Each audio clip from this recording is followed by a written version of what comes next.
आज़मा ये कटी रहेगी या इसकी वापसी होगी? देखिए जो मर्जी कर लें। एक तो वाडा साहब ने आज बड़ा पोलाइट किस्म से वो कह दिया कि हम उठा के ले जाएंगे, हिम्मत है तो उठा के ले जाएं, हम भी तैयार बैठे हैं। इतनी रही गई बात तो हमारी भी नहीं है।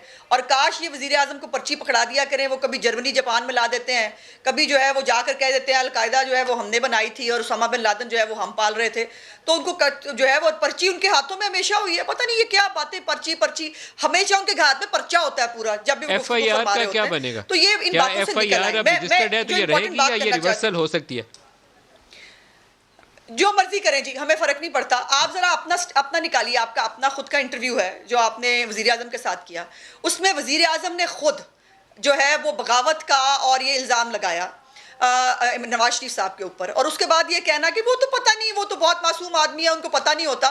उनको सब पता होता, और अगर नहीं पता होता तो फिर तो बहुत सारे और सवालात उठते हैं। ये आम एफआईआर नहीं है, ये बाकायदा पूरी प्लानिंग के साथ लगाई गई है। मैंने बार बार एक बात की है, पता नहीं वो समझ क्यों नहीं आ रही।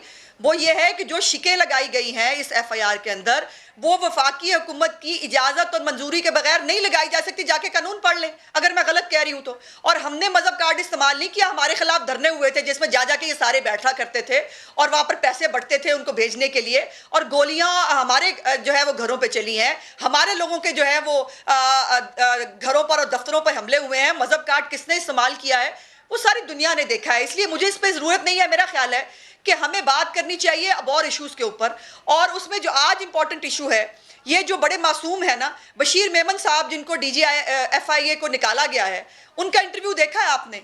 कितना हीनियस उन्होंने इल्जामात लगाए हैं। और उन्होंने बकायदा कहा है कि इमरान खान कहता है ख्वाजा आसिफ तकरीर बड़ी खतरनाक करता है, उसको अंदर डाल दो, फलाना ये करता है उसको अंदर डाल दो, फलाने पे मुकदमात बनाओ। और ये हम नहीं कह रहे, तमाम हाई कोर्ट्स, तमाम सुप्रीम कोर्ट्स कह रही हैं कि ये नैब को भी इस्तेमाल कर रहे हैं सियासी इंजीनियरिंग के लिए। इनके अपने इत्तेहादी कह रहे थे अब से कुछ दिन पहले, जब तक उन पे केस थे। अब वो केस चूंकि अंडर द कारपेट चले गए तो वो भी चुप हो गए।